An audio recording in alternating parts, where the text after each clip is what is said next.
नमस्ते दोस्तों, आज मैं आपके लिए एक छोटे हिरण की कहानी लेकर आई हूँ जो घने जंगल को अकेले ही घूमने चल देता है। सबसे पहले उसे इस घने जंगल में खरगोश मिलता है और वह उसे घने जंगल में जाने से रोकता है।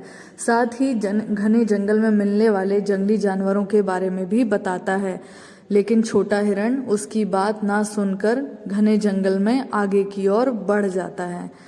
आगे उसे एक बंदर मिलता है, वह भी उसे समझाता है कि जंगल बहुत घना है और उसे आगे बहुत सारे जंगली जानवर मिल सकते हैं, इसलिए उसे अंदर नहीं जाना चाहिए। लेकिन हिरण यहाँ भी उसकी बात नहीं सुनता और आगे की ओर बढ़ जाता है। आगे की ओर वह जंगल और घना हो जाता है। वहां उसे एक तोता मिलता है, वह भी उसे समझाता है, लेकिन हिरण उसकी एक बात नहीं सुनता और जंगल की ओर अंदर घुसता चला जाता है। वहां अंदर जाने पर वह देखता है उससे कुछ ही दूरी पर एक शेर सामने दूर बारहसिंगा के एक झुंड को देख रहा है। वह शेर को देखकर डर जाता है और झाड़ियों में जाकर छुप जाता है। यहाँ शेर बारहसिंगा के एक झुंड को देखता है और देखने के बाद उनमें से एक बारहसिंगा पर आक्रमण कर देता है।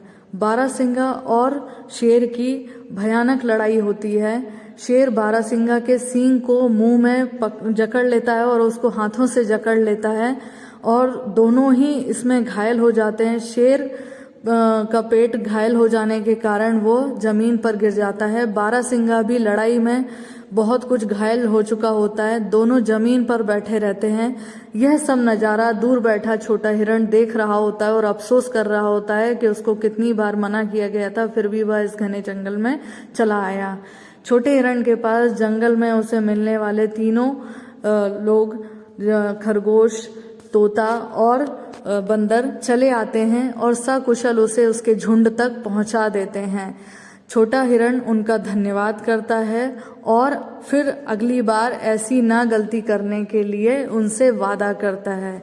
तो इस प्रकार उसे यह सीख मिलती है कि बड़ों की बात माननी चाहिए।